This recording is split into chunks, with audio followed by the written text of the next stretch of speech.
secret sword. Shinkido.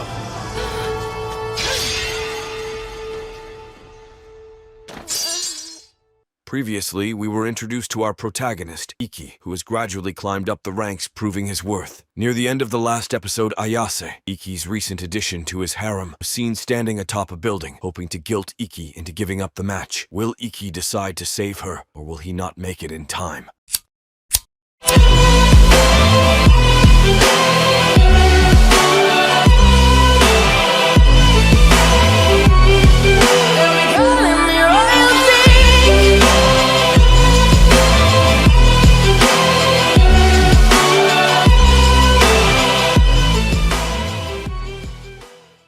Episode 7.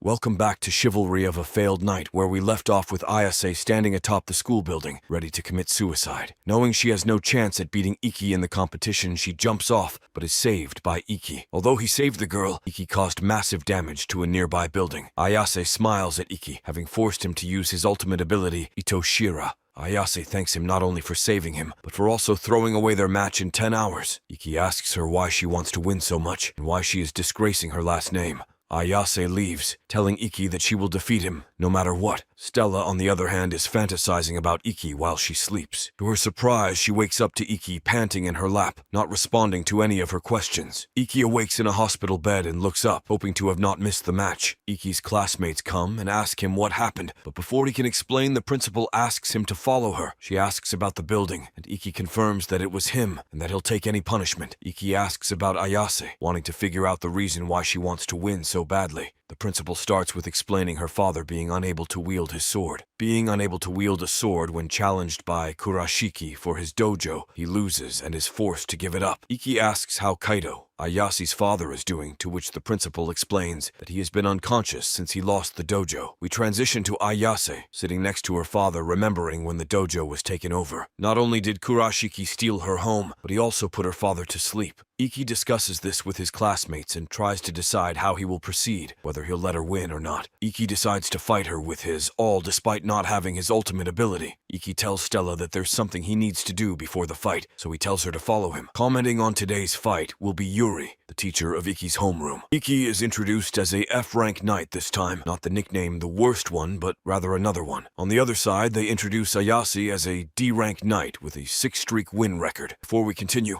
let's take a moment to answer the question of the day. Would you let her win to keep her in your harem? Or would you show no mercy? Comment down below for a chance to be shouted out in the next video. Now, back to the recap. They meet on the battlefield, and Ayase tells Iki to prepare himself for her swordsmanship. Spectating is Alice, Stella, and Shizuku, who talk about how Ayase is mostly unknown, and no one knows what she is strong at. Iki starts the fight by charging in, but he is cut by an invisible slash. As soon as he lands, Ayase taps her sword's hilt again, and slashes away at his back. Iki rushes in, knowing if he doesn't close the gap, she will continue striking him. Ayase reveals that she set up traps all last night using her ability, making the entire battlefield her area. He realizes this mid-fight, so does Alice. Spectating from the stands, Ayase runs in and tries to land a blow, but is dodged by Iki. After this, Ayase decides to step it up a bit, so she slices him multiple times, putting him on the ground. Iki realizes that if he steps in the wrong spot, her sword can deal a deadly strike any moment, so he proceeds with caution. Ayase, however, stands on the offensive, sending in her best attack.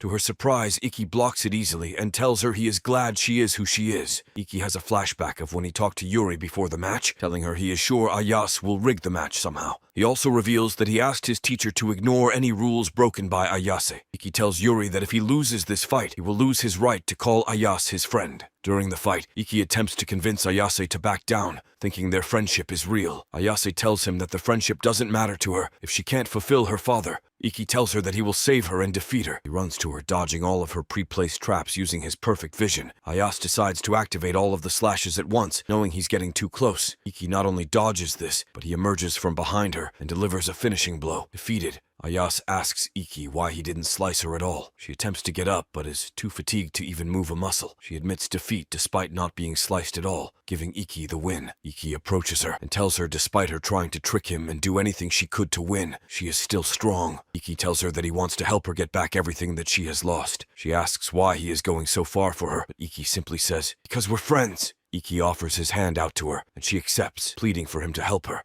Episode 8. Ayase tells her story of how her father retired and was known as the last samurai. 2 years ago, during her training, Ayase's father taught her a secret technique handed down throughout the family. She tells her father that she can't handle such power, but he assures her that her effort throughout the years has not been in vain. Ayase trained alongside her father, knowing that he didn't have much time left. Despite this, all Ayase still failed in protecting him, leading to the situation now. Stella and the others walk to the gym, do some research on Kurashiki before facing him at the gym. Stella tells them he is strong, even without using his sword. Iki tells her it's a shame that her father lost, him being such a renowned samurai. Ayase remembers the fight between the two like yesterday, witnessing her father being completely overpowered. Ayase remembers her father's passion for the sword, why he was called the last samurai. Her father fought hard for his gym, being forced to show off the secret technique that Ayase was unable to learn. Despite having no mana reserves, Kaito, Ayase's father put up a valiant fight until the end, never giving up. Ayase regretted that day, wishing she had taken it upon herself to protect the dojo and its members. After telling them about Kurashiki, they begin their march up the stairs into the dojo. Instead of it being the traditional, well-kept dojo, it is now filled with degenerates who spray paint and throw trash around.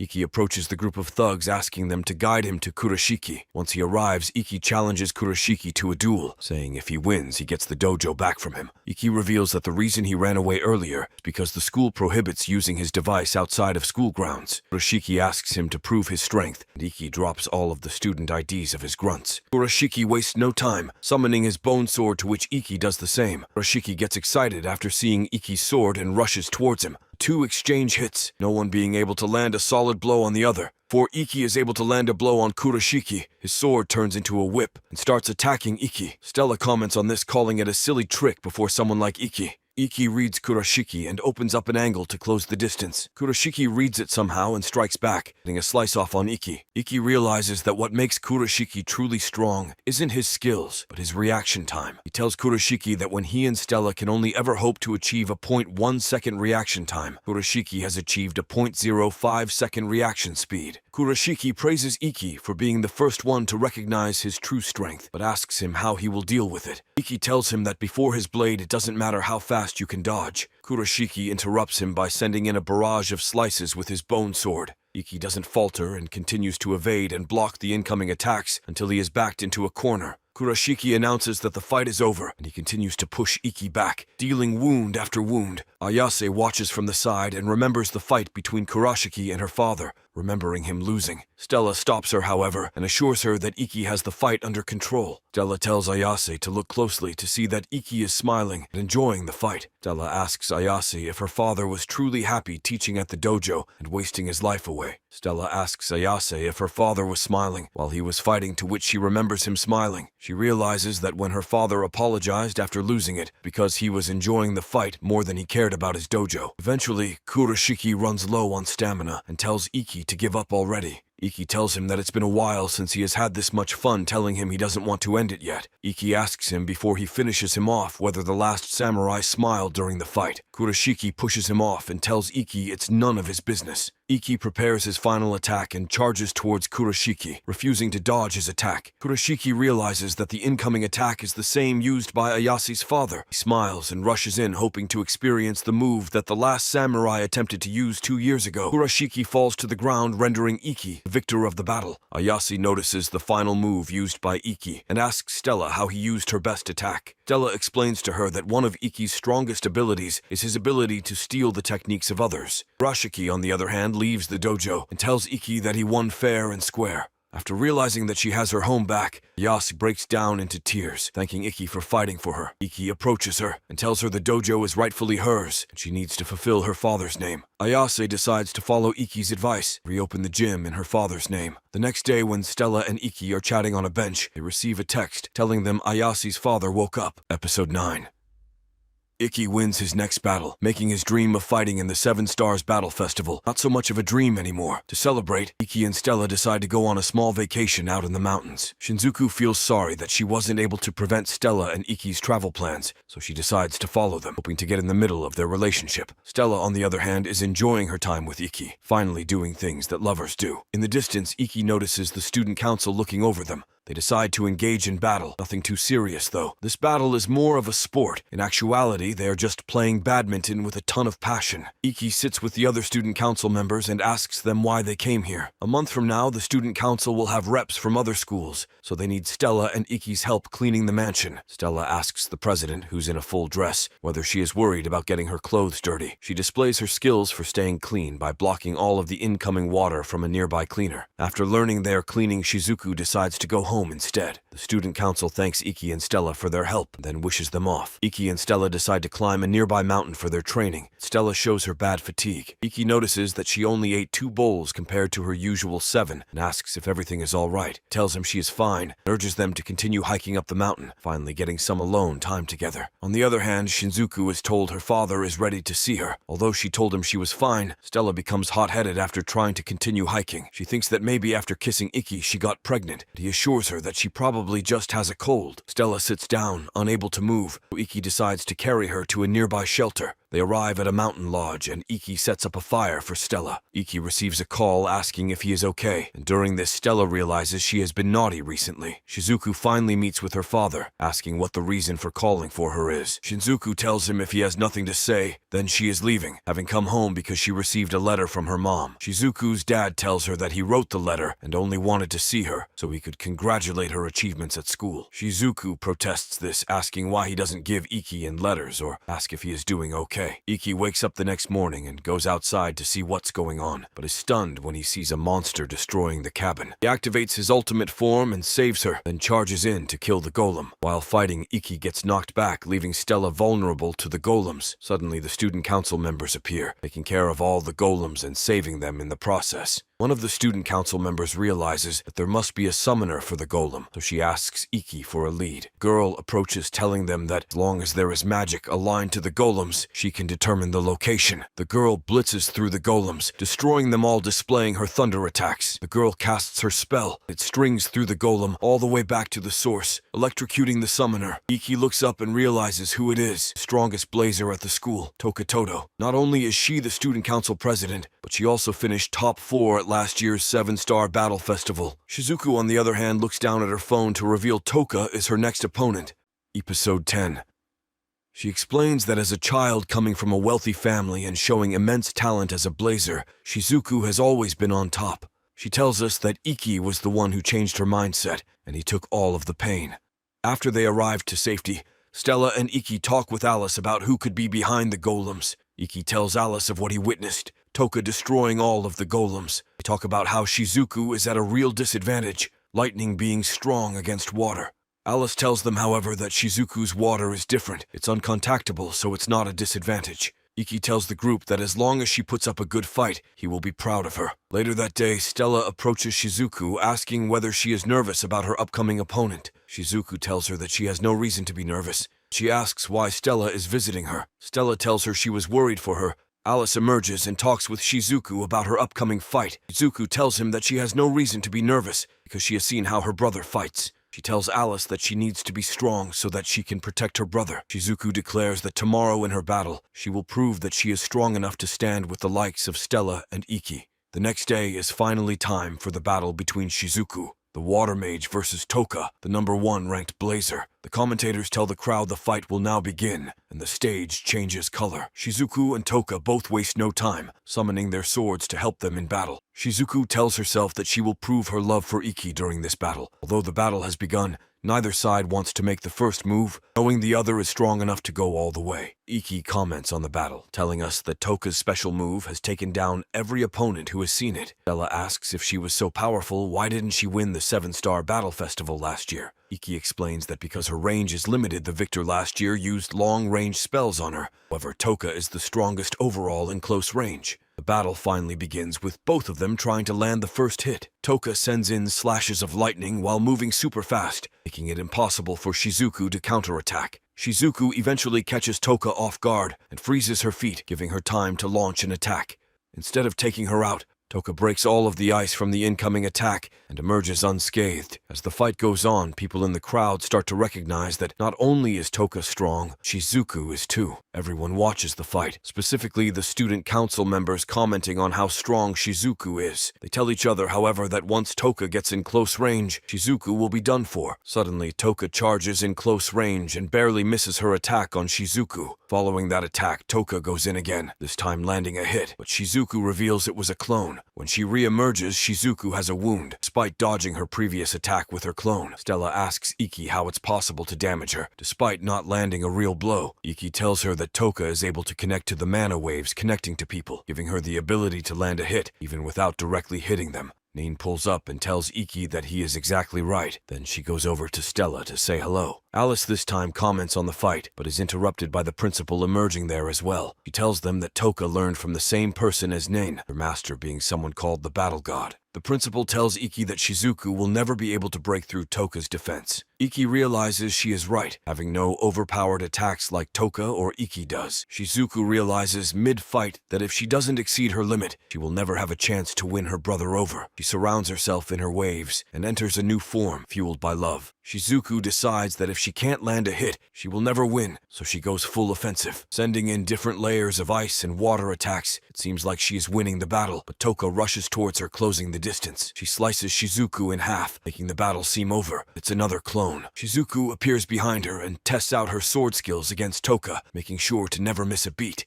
Toka decides it's time to get serious, so she uses her ultimate attack, Raikiri, finishing off Shizuku. The announcers in disbelief tell the crowd that Toka is the victor. Shizuku lost. Later that night, Iki and the others go to comfort Shizuku, but she kicks them out, being sad by her loss. While leaving, Iki smiles proudly, seeing Shizuku fight so hard. Although Shizuku told everyone to leave, Alice stayed to comfort Shizuku. He tells her that she has shown her strength, and he urges her to rest now. Episode 11.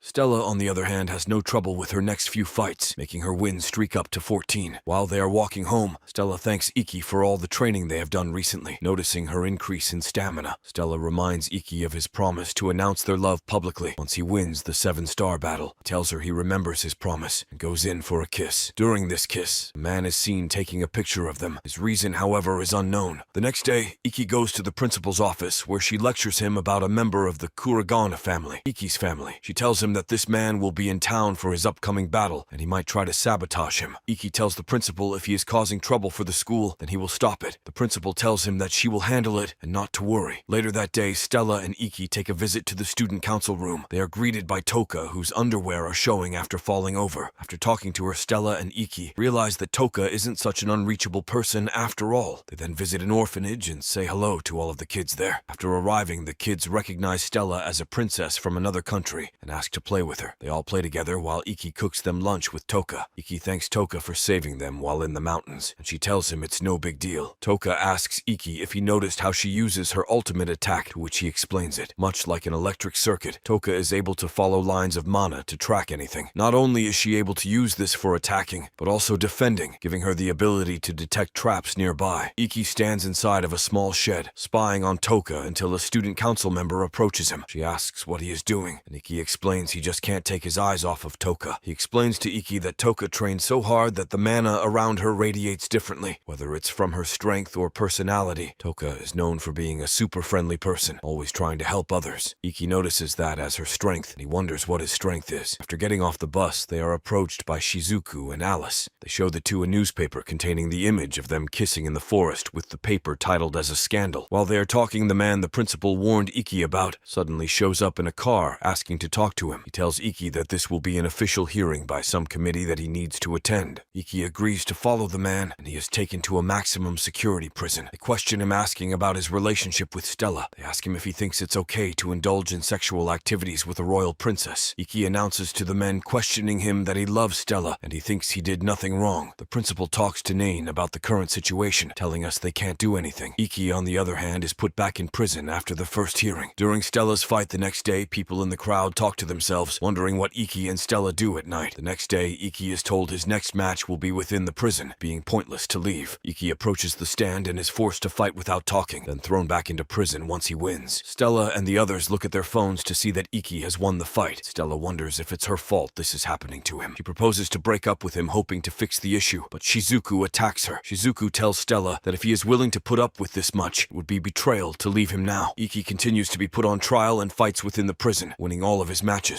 After his fight, Iki is clearly fatigued, showing they have been treating him poorly. Yuri approaches him and hands off a note, giving him hope. After opening it, Iki sees a strand of Stella's hair. He decides to never give up. At the hearing, Iki demands that he talks to his father. Knowing he is getting nowhere, he is eventually allowed to talk with him, and his father tells him it's quite an achievement to make it as far as he has. Iki realizes that this is the first time his father has ever complimented him. Iki attempts to get his father's acknowledgement, but he's told his father has always acknowledged him. His father tells him the reason he doesn't like him is because he doesn't follow the family techniques and uses a worthless ability. Iki realizes that his father never saw him as a failure, but rather he didn't see him at all. Iki decides to stop even giving his family a chance and to stop relying on them completely. He continues to fight on while in prison, achieving 19 straight wins. For Iki's final battle to enter the 7 Stars Battle Festival, he must face off against Toka, the student council president. Tell Iki that if he wins over Toka, then he will be released. However, if he loses, he will have to give up on being a magical knight. Episode 12.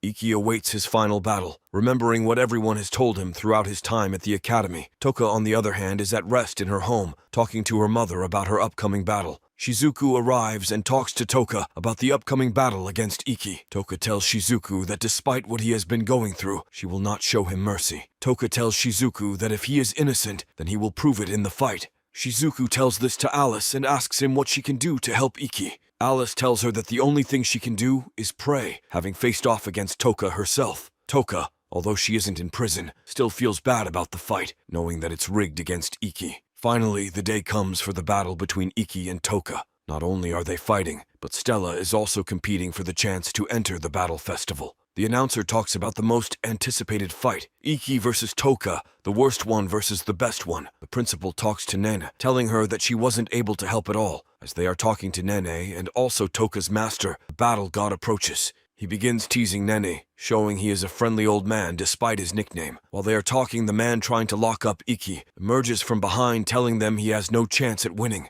Before the battle begins, it is announced that if Iki doesn't arrive at the stadium within 15 minutes, then he will be disqualified. The next scene consists of Iki running to the stadium while remembering his run as a child. He remembers the words his grandfather told him and realizes he can't give up just yet.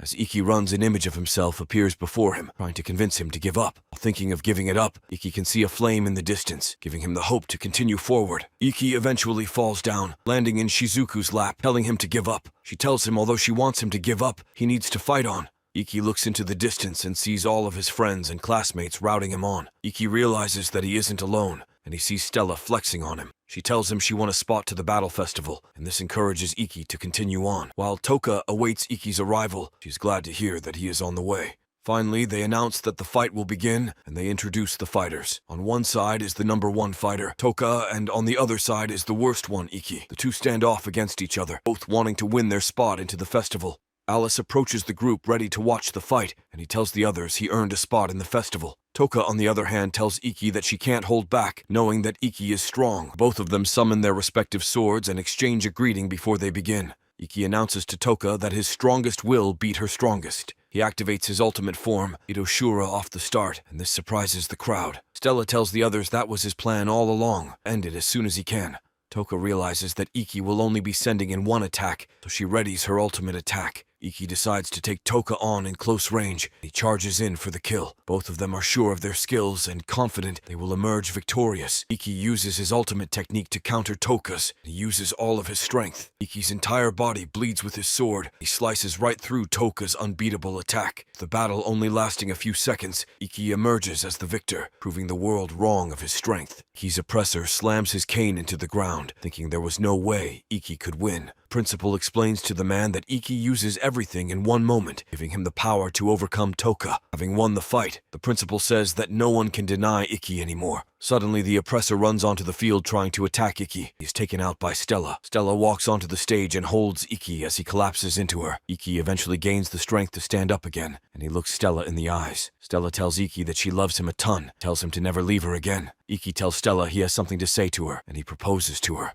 Everyone else watches as Stella and Iki kiss and get engaged. Iki's father, on the other hand, receives a call from the Emperor of Vermilion. He tells Iki's father not to get in the way of their children's affairs and leave them alone. The following are announced as the contenders for the 7-Star Battle Festival, including the Student Council Vice President, Alice, Stella, and Iki. Toka goes up to the stage to give a speech for their school and announces Iki as the leader for the festival. Iki walks over to Toka and takes the flag, showing that his perseverance paid off.